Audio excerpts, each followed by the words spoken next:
what did you do your bachelor degree in before you came to Georgetown? And why did you choose to come to Georgetown into the Masters in Management program? Okay, I guess I'll start. Hi, everyone. Welcome to the Georgetown Alumni panel. So my name is Zainab. I'm actually from Pakistan, and I finished my undergraduate in May 2019 from NYU Shanghai. So I did 3 years in China and 1 year in NYU New York. My major was, I was a finance major. So as soon as I finished my degree, I was thinking of applying for MBA programs, and but then I saw this one. So this is for fresh graduates, and it gives you the core of an MBA. So I was really interested in learning all those management skills to top on with my finance background, and I am glad I did that. And we just graduated in May 2020. So if you have any questions, I'll be happy to answer. Fanwei. Great, thank you, Zainab. So hello, everyone. Good morning, and my name is Fanwei. I'm from my bachelor degree. I had it back in Shanghai University of Finance and Economics.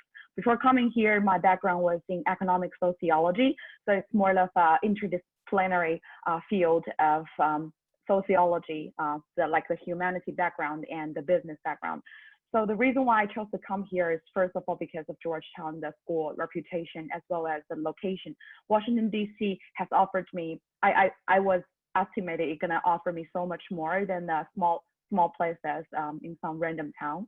And I came here and I discovered there are so many opportunities and a lot of exposure that I wanted. So the reason why I chose this program is that I had my internship experiences in consulting as well as data analytics. And I find this program pretty much like a combine of these two. And I personally have an interest in technology, which was another reason why I chose here. And I'm happy to answer all of the questions as well. And Ernesto? Hi, good morning, everyone. I'm Ernesto. I'm from Santa Ana, California, originally from the West Coast. Thank you for being here today. For me, it was kind of a easier transition. I also went to Georgetown for undergrad, where I majored in healthcare management and policy. And mostly it was during my senior year where we did a lot of healthcare management projects that I got exposed to consulting and really learned that there was a big gap, and that gap was business. I had the policy experience, but not really the business side of things. And I really enjoyed working on consulting projects. And given that it is DC, it is Georgetown, you have an opportunity and exposure to a lot of different firms. So even as a senior, as an undergrad, I worked for Ernst & Young, a big like accounting consulting firm as well. And I just saw that this was a natural transition for me. My background is in the military. So prior to coming to Georgetown, I was in the military and did logistics project management, and also wanted to learn more about what I did in the military. So kind of retroactive, almost learning to really understand the business of the military and also be able to apply that moving forward. And I'm also really happy to be here and happy to answer all of your questions as well. Thank you. This time I'm going to invite our participants to submit your questions either via the chat or by raising your hand, and I'll call upon you. But I do see that we've had a first question already submitted via the chat, so I'll read that out. So our first question is, could each of the alumni talk a bit more about their experience with the consulting project? So I think this is referring, I believe this is referring to the global business experience.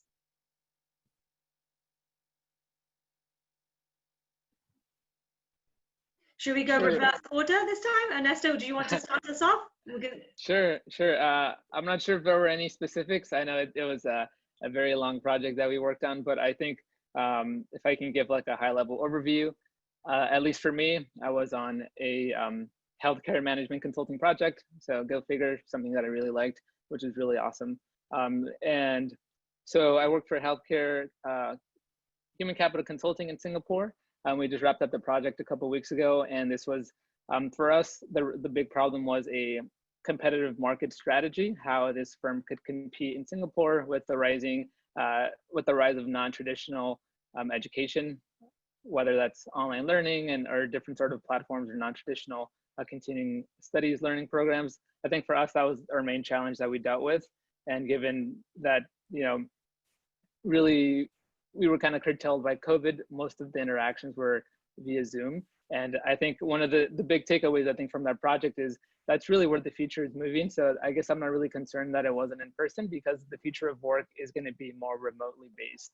And I'm actually happy that I got the opportunity to see that and experience that with a international client. But I'd be happy to answer specific questions if there are any as well. Thank you.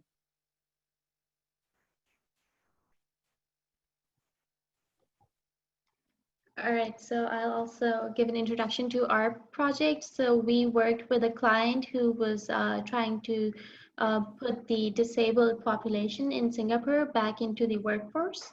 And they wanted us to do research on different business models being used in the EU, US, and Japan, and give them recommendations on how they could implement those back into their own country. And so they were also working with government. So we also had to sort of give them how they could fund those projects and business models, and using the government funding, how they could implement those in Singapore.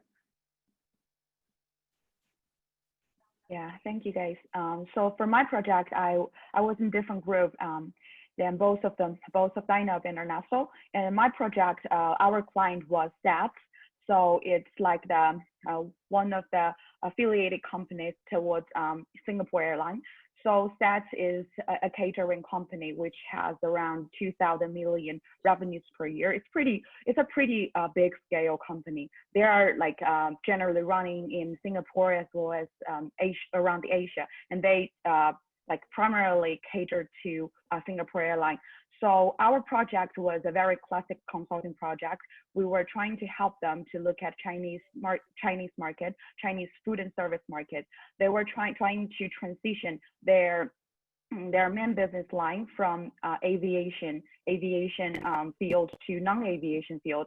They wanted to answer the question about what are the key crucial opportunities for them in the Chinese food industry at this point, as the food delivery and online to offline model is blooming. So our team is a very dynamic team, and I was the only Chinese nationality.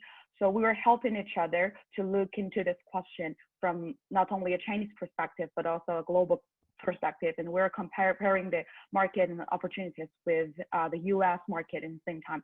So I find it a really interesting one, challenging, but I learned a lot from this project.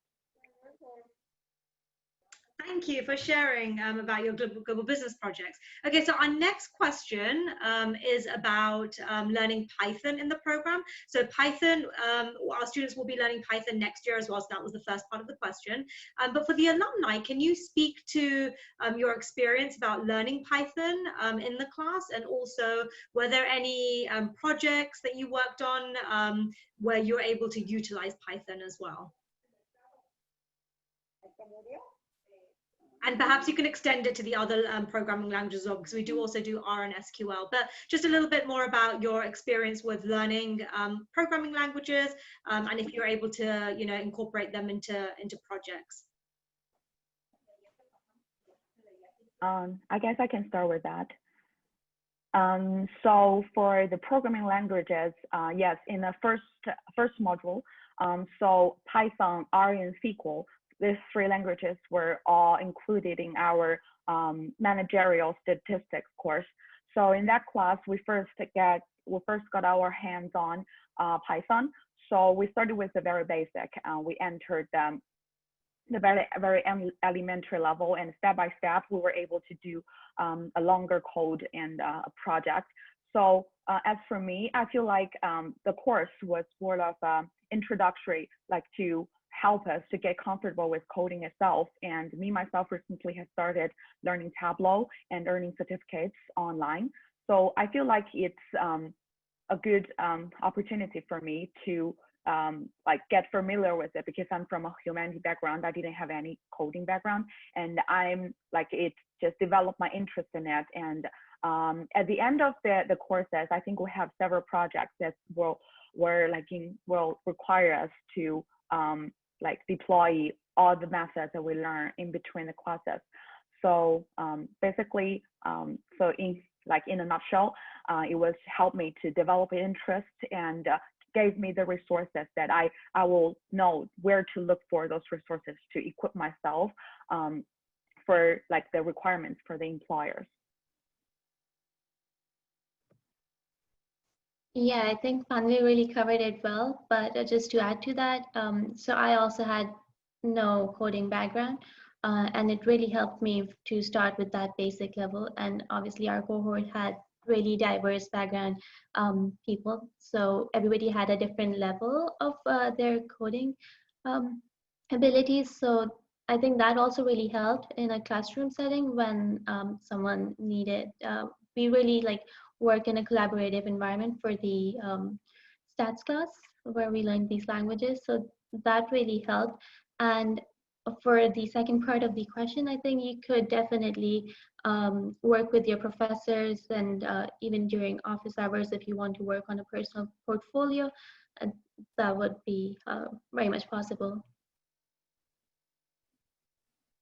Yeah, I know also one of our other peers is working with a professor who ran the managerial statistics course. So there's an opportunity to, like Zainab was saying, really shadow the professor and really work under them if you really want to deep dive into this.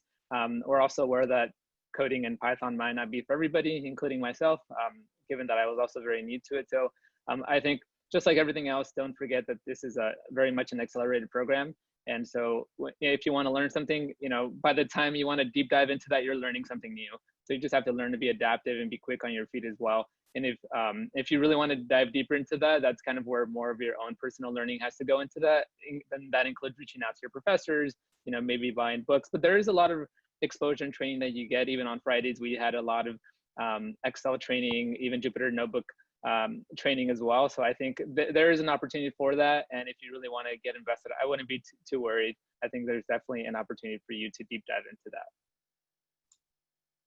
Thank you. So our next question is about the transition to the online learning environment that you obviously experienced. I think a lot of people on this call also experienced with their undergraduate programs as well from mid-March onwards. So the question is, how was the process of transitioning from in-person to online classes? Do you feel like you still had the full experience with the program?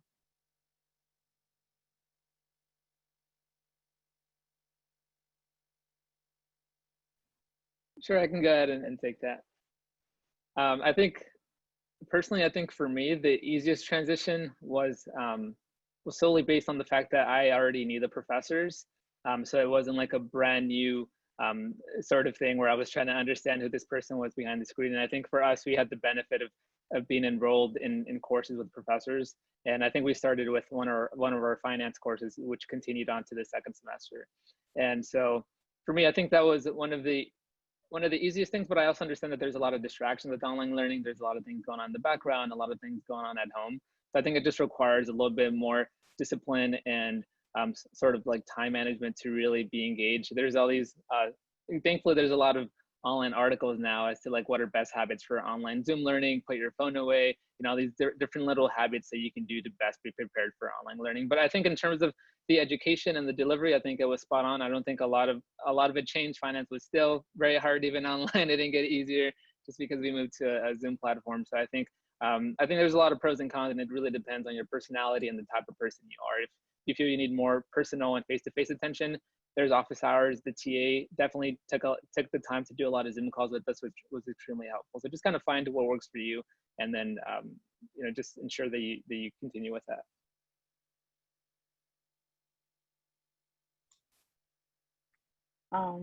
So yeah, I'll take that too.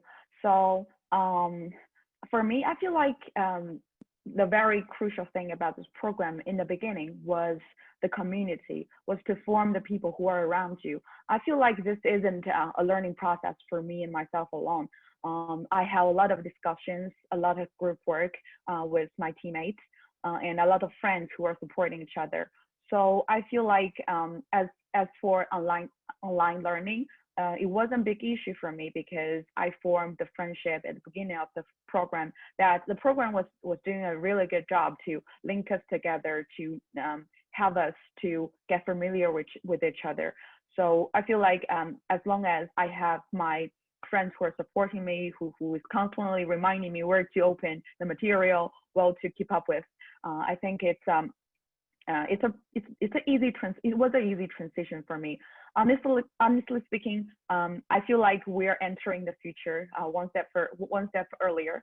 I feel like as long as you are open to talk to people, to adapt to the video connecting method, to truly communicate yourself, and do not see it as a chance to just shut your camera and just not talk to people. I feel like as long as the connection is there, the classes and the community are still going to be there and be very beneficial for me. Yeah, also the professors and the program staff really helped in that process. Everybody was very available. If I felt like if I needed to resolve an issue or like needed to talk or ask a question, they were very responsive and very quick in their response. So that was that really helped. And obviously, this was a situation that none of us expected to happen, but I think it also depends on how quickly you adapt. So it was easy for me to really switch to that environment. Thank you. Okay, so our next question focuses on career services. The question is, how did the Career Management Center work with you to achieve your professional goals? Can you please elaborate a little bit more on the networking experience? Yeah, I think I can start with it. So I think this especially applied to my experiences because prior to coming here, I was in another business culture that network wasn't a big issue, but wasn't a big thing. But after coming here, I feel like the career service was helping me a lot. We're working together all the time to phrase my messages, to reach out, and I was constantly reaching out to them to ask what is the appropriate way what is the good frequency to reach back out, what is a good point to ask for a referral. And at that point, like the career services, they're very happy to link me to the alumni and recruiters if I ask. So the process for me was I will be like broadly look for opportunities, and after that I will reach back out to my career service. Prior to Talia, it was Patrick, so we were working very closely together. They will introduce me in an email and personally refer me to the alumni as well as the recruiters. So I think that helps me a lot. So except from our own career services, me personally, I really enjoyed the career service from our university. So we have a career service center that is available for all the undergraduate students and graduate students.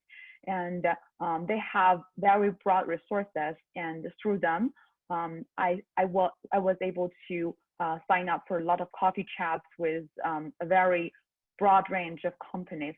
So I think that was my personal experience, and I really enjoyed it. Yeah, especially towards the fall, all the on-campus recruitment starts. So all the career services organize these on-campus info sessions and then coffee chats where you can, which are in a small setting. So it's like 5 students talking to one of the representatives of the employer. And that I think was really useful in making that networking connection. And I really benefited off of that. And obviously, because most of us were fresh graduates, so we really could take advantage of the undergraduate events as well. And yeah, those were, that's where I was able to make the meaningful connections and also apply through on-campus recruitment and finally secure a job as well. So that really helped me get through that process smoothly. Awesome. Yeah, for me, I really took advantage of a lot of the career treks that we had both in the city and both in other states. And if I can shed a little bit of light on that, during the summer, we had an opportunity to visit SiriusXM, Morning Consult, which is like an AI survey focused firm. And I also got an opportunity to go to New York. We visited Google. We went to Boston to visit HubSpot. We saw the Wall Street Journal in New York as well. So I think there's a lot of opportunities to get exposure to different firms and really try to understand where you best fit in the line. I think that was one of the biggest takeaways for me, where I did not know that there was an opportunity or a career maybe waiting out for me with a radio company or maybe with a journalism firm. And I think that's one of the things that I would say is really be proactive as well in terms of career services. I think it's also good to understand that they're also constrained by time and by the number of people as well. So I think that just goes back to you being proactive. There's a Handshake, which is a online platform at Georgetown, which helps you connect to different events, helps you sign up with one-on-ones with different career services as well. So I think also leveraging your peers. And I think the biggest takeaway is don't forget that you're going to be in a business school building, which means you'll get a lot of exposure to MBA students, undergraduate students, and that gives you a better opportunity to leverage that network, whether you want to look for internships on the side or whether you actually want to deep dive into career services. I think just maintaining an open mind and also being proactive. I think there might be an assumption that a job will fall on your lap, and that's clearly not the case for any sort of program. I can definitely attest for that. And I think, so just really being proactive and knowing what you want.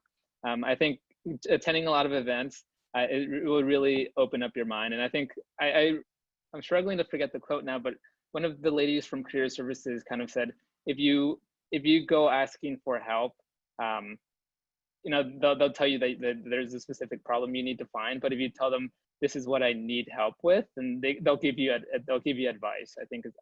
I really botched that up, but it's something along those lines where like just know what you want, because if you don't know what you want, people can't help you. They'll just give you more questions. But if you go in there with a very tailored question, they'll actually give you advice that will actually help you out in the long term. So just kind of remember that as well. Thank you. We've had a number of other career questions come through, but I think the three of you have answered it throughout your different responses. Just the one part that wasn't answered is, what's next for you? What are you doing after the MIM program?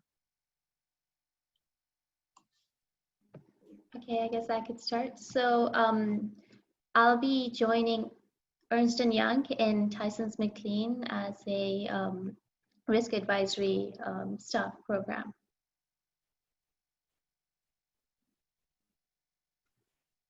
Yeah, pretty cool. Very, very happy for Zainab. And I will be starting my fellowship of U.S. Agency of Global Media this summer. And during then, I'll be leverage my project experience there to look for a full-time job in business analyst discipline. Awesome, thank you. Very awesome. Actually, I am currently I currently started my MBA program at Cornell University. So I was able to definitely utilize this program and be able to apply to that program. So for me, like I'm doing the second year of the MBA at Cornell. Thank you. And then another somewhat related careers question as well is around entrepreneurship. I don't believe the three of you were interested in entrepreneurship afterwards, but I do know that a number of your classmates, and I know that a couple of people are also joining the Georgetown Summer Incubator Program. So can you speak a little bit more about the experience with entrepreneurship that either you had or maybe perhaps some of your classmates might have had?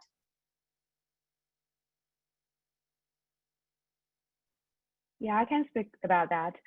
So my good friend Jacob, he is starting like an startup about education technology. They formed the idea at the beginning of this year with other two people in the class, and afterwards they worked on the pitching towards the Georgetown incubator. So I think this year they won the pitch, and they're gonna develop their as like the fundamental thing about their business in Georgetown Incubator this summer. And as for this is the result of it, but as for the exposure of entrepreneurship, I feel like we started the whole program with Lean Startup. So it's a pretty good, I feel like it's a really practical startup theory that we got to speak with a lot of entrepreneurs in the beginning. So there's a really cool incubator next to Georgetown, started by a Georgetown alumni, Healthy Young. So went there, talk to the head of the incubator, and as well as multiple very cool startups. And I think 4 of our classmates had the chance to work with them throughout our first and second module. So I think there was like sufficient entrepreneurship experience for me and my friends around me.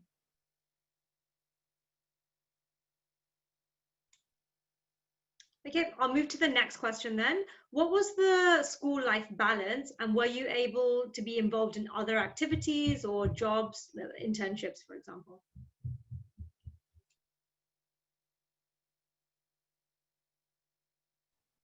Sure, I can go ahead and answer this. I think yes, maybe too much. I was definitely over involved, I would say, on campus. As being somebody who was there for undergrad, I also did volleyball. I was on the men's volleyball team. I also did a little bit of pep band on the side, and also joined the salsa club because I always wanted to do it as an undergrad and had the opportunity to do it as a graduate student. And then I also currently still am in the Army Reserve, so I did the Army Reserves on the weekends when I wasn't in school. So I think there's definitely an opportunity to do a lot in DC, and whether you're doing these extracurriculars, there's definitely time to fill. When you have some downtime, for example, if you want to do some of the Python learning, there's definitely time for that. In terms of the work-life balance, it definitely, I think this is something that came up in our last panel. Everybody has a very unique style, and something that might work for me may not generally work for somebody else. And I think something that I'm doing differently now is I definitely have a high performance planner that I found on Amazon, in which I actually write out my days and really tried to remove as much secondary thought process from my mind. So try to make everything more habitual down the road. And I think that has really helped me as well, just to really get ahead of the game. And there's this theory that I recently learned called Parkinson's law, which means if you give yourself a week to do the assignment, by the law, whatever project you have will fill up that entire space. And I think that's something to keep in mind. So if you give yourself a day to do the project, Parkinson's law says that you will complete it within 1 day. So I think that's something important, to really set deadlines for yourself and really be able to fulfill them in a timely manner. I think looking back now, I definitely would want to submit most of my projects like 2 or 3 days in advance, because I know when you're rushing, you might not maybe be as creative or be able to deliver kind of the best quality project that you had in mind. So definitely that, like I said, that's worked for me. Really reflecting on my experience, writing down on a journal what I want to do, and then capitalizing on that specific goal has been really helpful.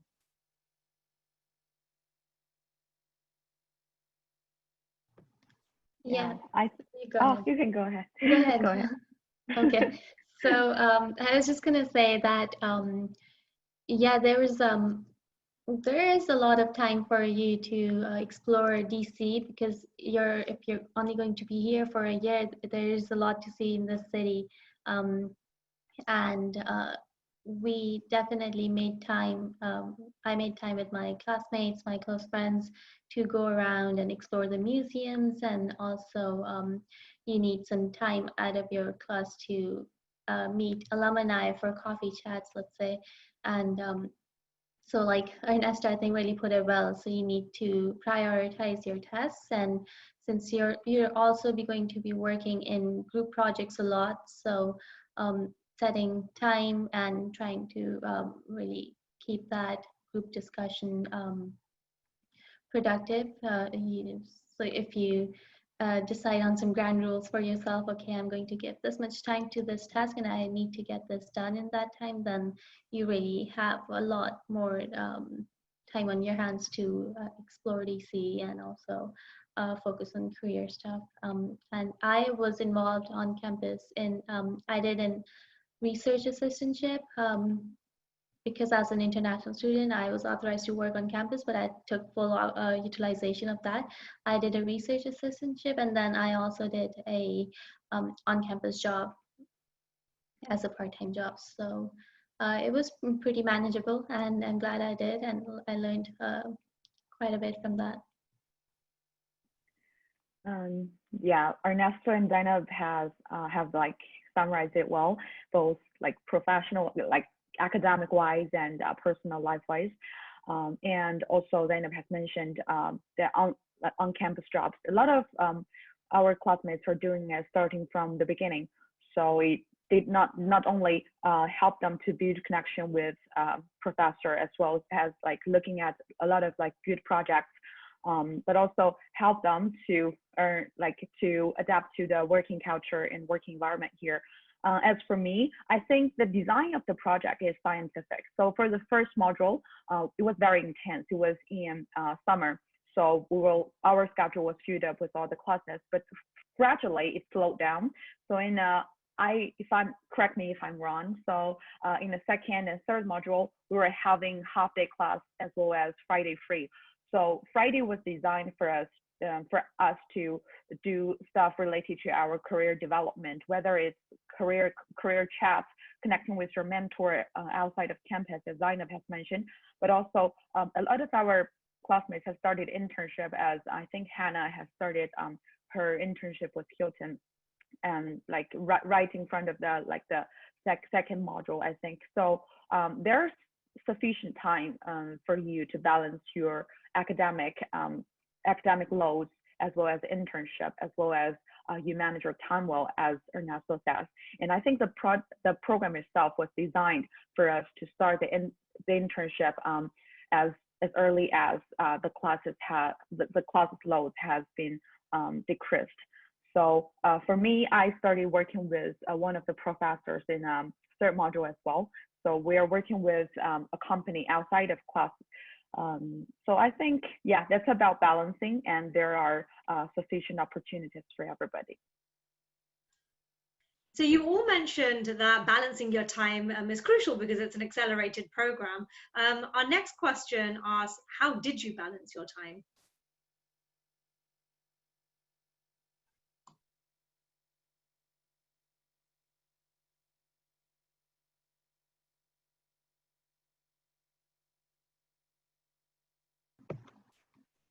I guess I could start. So it definitely gets a little heavy on the course load in the fall, because that's when you're starting to apply for all the jobs, and also the coursework is you're trying to get used to that accelerated manner of the course. So I tried to really take use of my classmates and study groups. So we were divided into squads. So we would, in my squad, we would try to meet up together on the weekends and try to set that as a study time. And while we were working on a project, we would try to pump each other up and try to get the work done in that time. So I guess you really need to support each other in the program, because everybody's going through the same experience. So working in my squad really helped me get the tasks and assignments done on time. Yeah, definitely. I think some of my peers as well, their work-life balance. I had a friend who didn't do any work on Saturdays because he just wanted to have that time for himself, and that definitely worked out for him as well. And I know there's also some other students who decided to stay right after class, right at around 6 p.m. They would stay maybe until 9 p.m. so that they wouldn't carry that home with them. So I think it really depends whether you want to take your work with you to your home, or whether you just kind of want to leave that at school. I think there's an opportunity for both. And it's also a university building, so it'll be open 24/7. You know, if you want to be there until 2 a.m. and then head home, you know, there's definitely an opportunity for that as well. So it just really depends whether you're a night owl or whether you want to, you know, you like waking up early in the morning. I think just leveraging the power of your community and the cohort, I think, will be extremely important. I know both Zanab and Funway have touched upon this, but it is really important to be able to just wake up and WhatsApp somebody and say, hey, like, can we talk about, you know, the specific strategy problem? Can you guide me through what's going on? And so I think that's also one of the biggest takeaways, is always ask for help. And I certainly don't shy away from that. I'll be the first one to say that I'm not, you know, very good at quantitative material. And I think I definitely utilized a lot of the smart people in the cohort to be able to help me get through that as well. I'm going to move to the next question, Fanway. I think Zainab and Anesta covered that well in the interest of time, as we've had a lot of questions coming through. So the next question is, what was the most beneficial thing you learned or experience you had while in the program?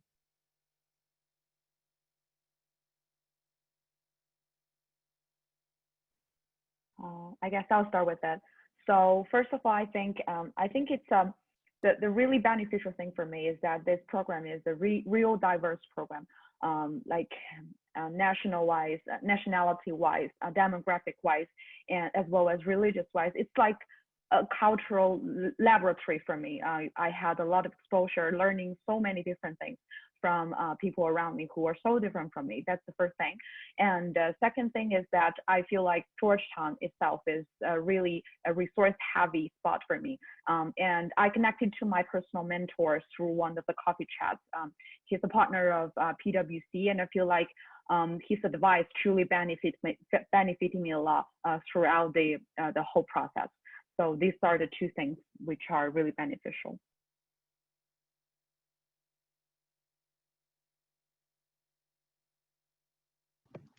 Right. Yeah, definitely. The classmates and the diversity of the cohort was very interesting. I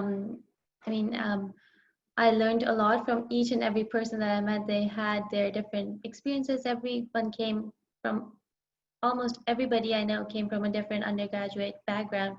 And that was really exciting because we were trying to learn the same thing with different backgrounds. It was really exciting to see how each person approached the program. And I feel like Georgetown is a community which each member and every alumni that I've talked with is really, really eager to help you out in any way that possible.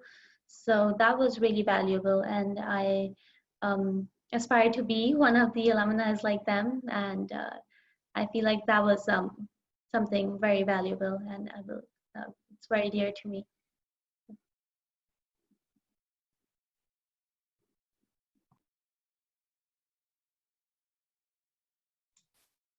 Anesta, did you want to add to that, or should I move to the next question?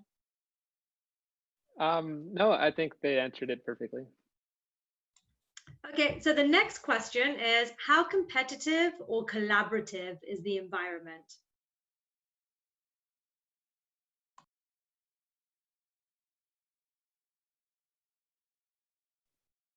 Yeah, I can go ahead and take a stab at this one. I would say it's extremely collaborative within the cohort. In terms of competition, I can't even remember of an instance where there was any sort of competition outside of the structured sort of format that professors had. I know we had like internal teams where we had different Harvard Business School simulations in which we had to compete against each other and kind of had like this inter-team, inter-group like rivalry, which is really fun and kind of was necessary for to achieve those tasks. But I think overall the cohort is extremely collaborative. I was very surprised by how many people I was able to meet and really cultivate long-lasting relationships with, given the fact that we were only 31 this past year. And I think that also really helped in just building out your network as well. I think going back to my earlier point, it really depends on what type of individual you are. For me, I really try to make it a point to get to know as many people as I could and to really try to make an impact and get to understand everybody in their background. That certainly wasn't the case for everybody. But I would say it really depends on your overall objective. I was somebody who from the get-go really wanted to become sort of a positive influencer within the cohort and really took the time to get to know other people. So that's something that I did as well on the side and something that really helped me really do well and collaborate with others. Yeah, I think for me it was extremely collaborative as well. I think at the beginning of this program, I think everybody was pretty clear that the end goal of our program and each and one of us is to land on a successful career. I think throughout the journey, everybody helped each other to share opportunities, share resources. And I believe at this point, when I'm still looking for a full-time, I think that the strongest support is from my peers. They're sharing resources, as Zainab has always like recommended me a lot of opportunities and like offer me referral opportunities. And I think it's extremely collaborative in that sense.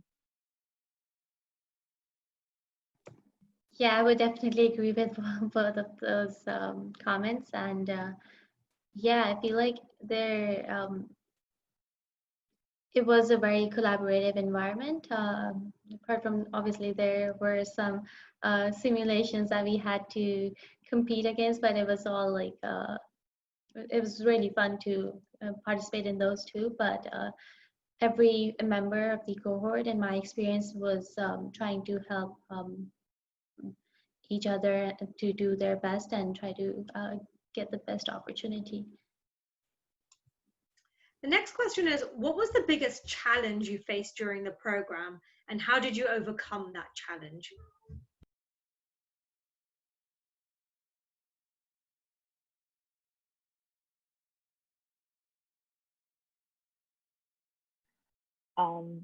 So I guess I'll start with it. So for me, my biggest challenge was to form the systematic way of job searching.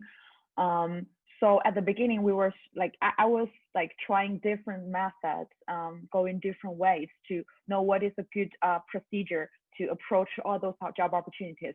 Should I talk to people first? Should I just read through and try to understand the best of the job description itself? Should I apply first?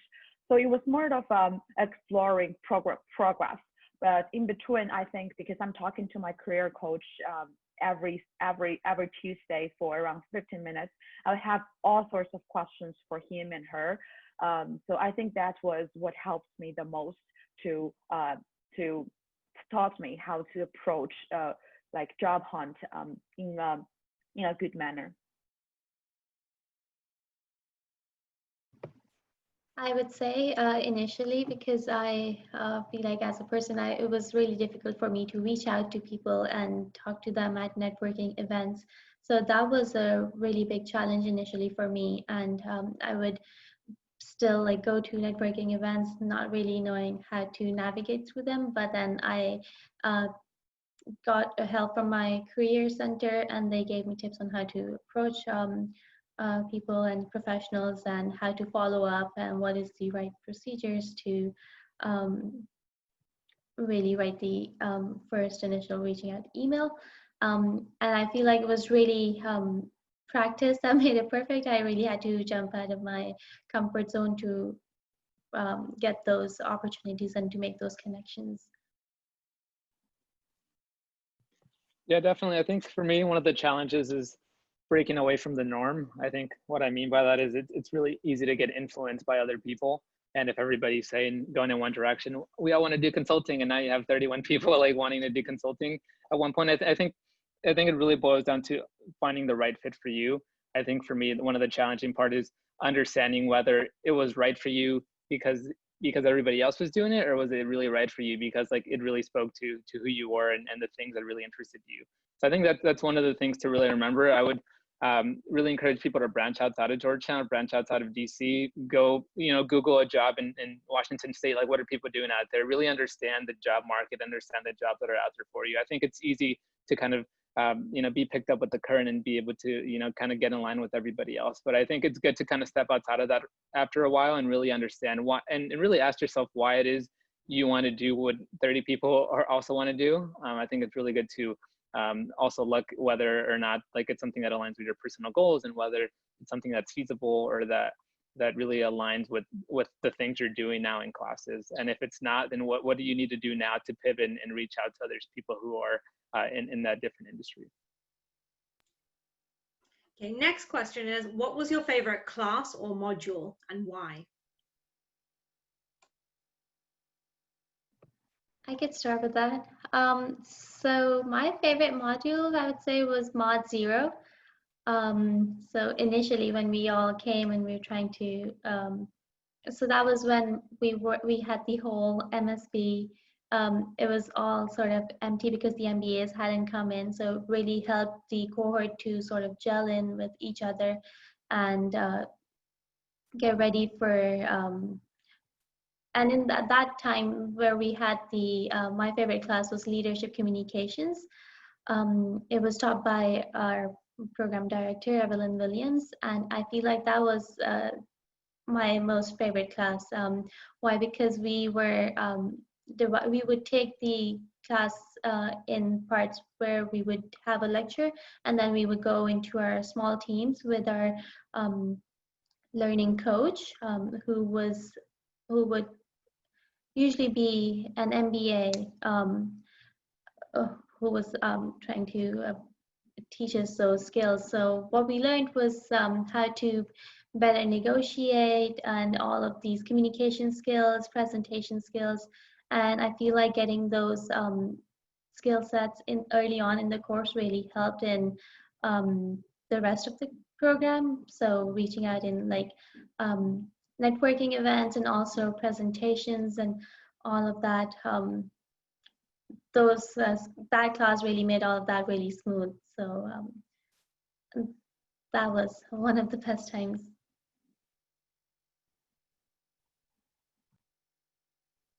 Yeah, I love that class as well.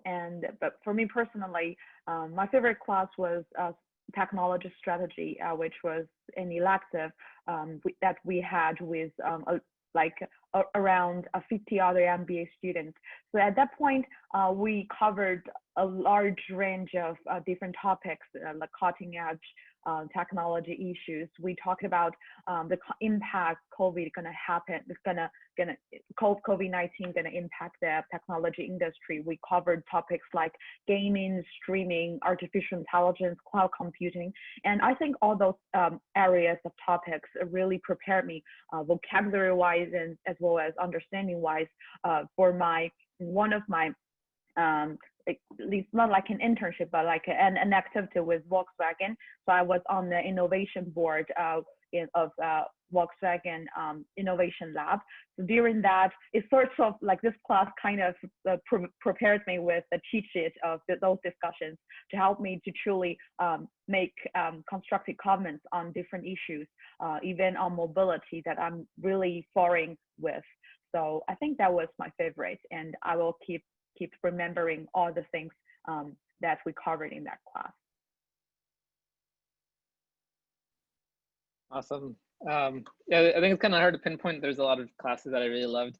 The one that Zainab was talking about was probably also one of the most challenging classes because it really makes you challenge yourself. It's just you and your public speaking. You're giving a 5-minute speech in front of like a CEO.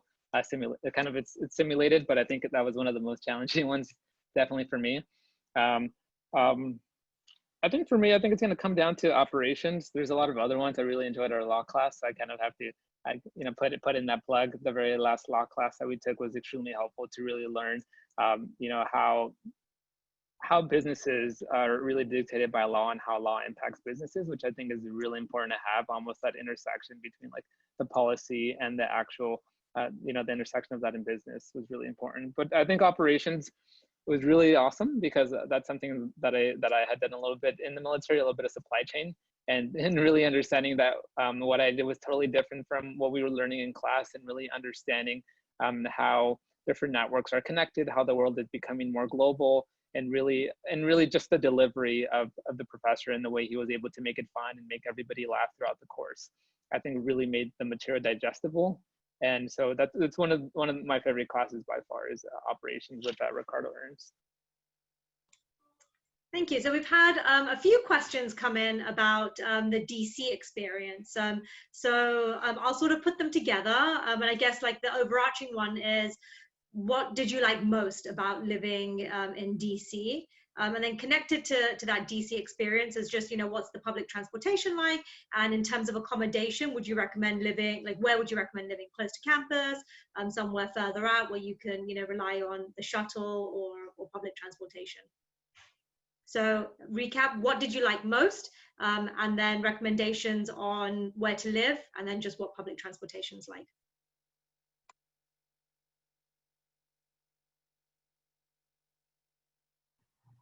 Okay, so what I liked most about DC and the location of Georgetown University is that it's a campus on its own, but it's also very close to the urban area. So if you have, let's say, a 1-hour break, you could just walk down to M Street or just take a walk down to the waterfront and just step away from campus life and grab a coffee or lunch with a friend. And also I really enjoyed on the weekends that you could visit all the museums, which the Smithsonian museums are all free, so you could learn a lot from that. You could go with your friends, and I did quite a lot of that with Funway and a couple of our other classmates, and I feel like that was a very memorable experience for me. So it's and also DC is a very, I would say, a walkable city. You can just walk around. Georgetown doesn't have a underground metro, but there is the public bus, which is pretty much on schedule, and I've utilized that quite a lot to go downtown. And I personally preferred living close to campus, where I could walk, where it would be an easy 15-minute walk to campus. And a lot of Georgetown students, a lot of graduate students live around campus, in the Georgetown area, but also in the Glover Park area, which is just above Georgetown. So yeah, that's one thing that was a key deciding factor for me when I was looking for accommodation. And because you are coming late from working with a group, so you really need to be able to get home quickly, and if you could just walk, that's easy for me. From there, Nessa, you want to add? Sure. Yeah, I agree, because me and Zainab are living in the same building, so it's 15 minutes walk from campus, and also we have access to the shuttle just right down the street. For me, DC really gives me the exposure, because I also have interest in international relationships. So I have the opportunity to connect with alumni who are working IMF, the World Bank, to know what they are working on. And especially from what some of the alumni there, because this is a very political heavy location, we got to know alumni who are working in Facebook, but who are also doing political research. So I feel like, on the other hand, you have access to Nestle and Deloitte right across the bridge of Georgetown. So I think you do have a large variety of people who are living here that can provide you with very, very good, very beneficial suggestion of your career. On the other hand, DC is a very artistic place to live in, with so many museums around. I think truly make use of that would be a great experience of living.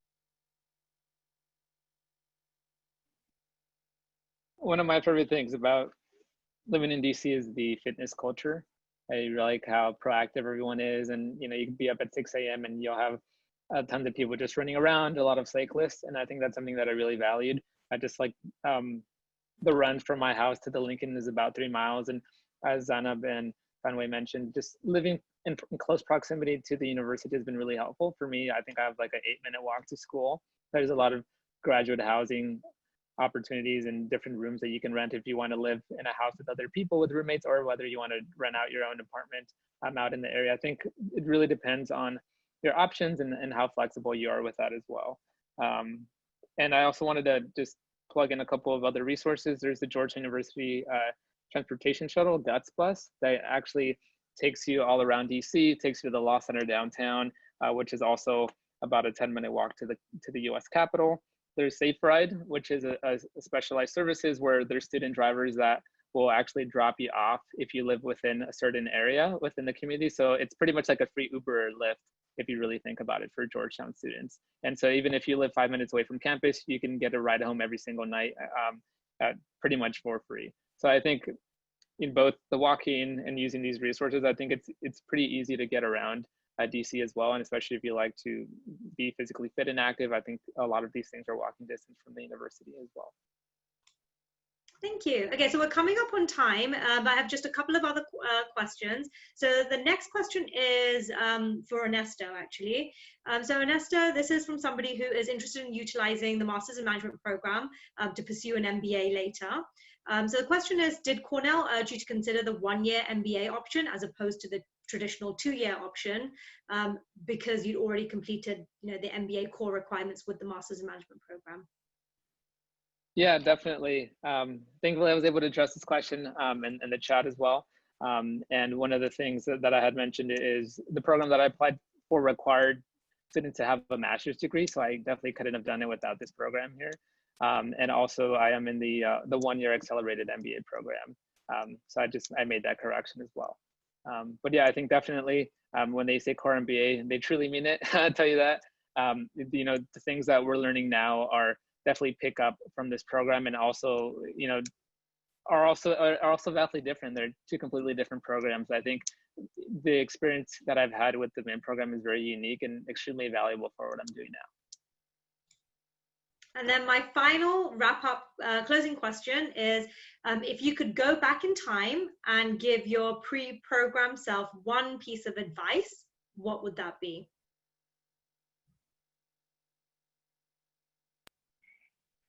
I think I can start with it. I've been thinking about this a lot. So I really wish that I could start building all the networking relationship and just think it as a long-term way, the first day of this program. So at the beginning, I always think it's like a one-shot thing. You talk to this person, you ask for a referral, and you will just navigate to somewhere else. But it's not. It's so valuable that you need to cultivate it in the first day of your program. I really wish like me a year ago can leverage all the resources on campus to build relationship with whoever you're talking with. Even though it's just a career fair, it can translate into a mentorship or like give you really beneficial like suggestion in the future. Just treat them as valuable resources the first day when you enter this university.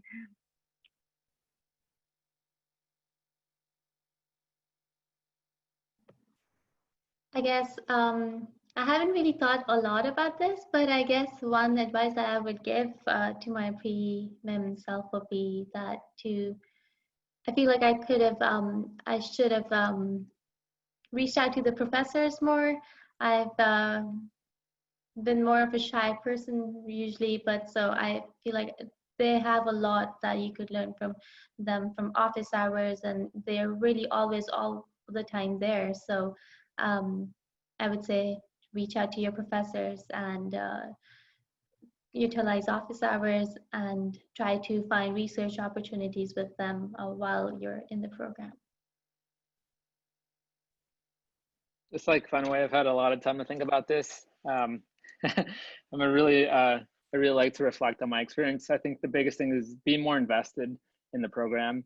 It's easy to get distracted. I would say, be a sponge. I would tell myself, absorb everything and go through this program as if I were going to teach it to somebody. I think that's one of the best ways to learn is if I take a class, pretend like after that class, you have to give a course on that material that you learned. I think that, having this sort of mentality, I think is what I would tell myself, because I think it would really force me to look more at the material that I don't understand, or maybe there's a word that trips me up, maybe there's a framework that I don't understand. I think it really helps you, if you have this mentality that you're going to become a teacher and teach it to somebody else, I think it'll really help you absorb that more thoroughly. And I think the last 3 points I have is build good habits for yourself, align yourself with people who build good habits. And maybe if you don't know how to build a good habit, there's a lot of good books out there. Brendan Burchard talks about high performance habits and high performing people. Take time to reflect. I really enjoy reflecting and be able to kind of do an after action review, lessons learned on that experience. And then the last but not least is always be in the service of others. It's, you're in a community where things are larger than yourself. And I think it's good to be humble, take a step back and do things for other people in the process.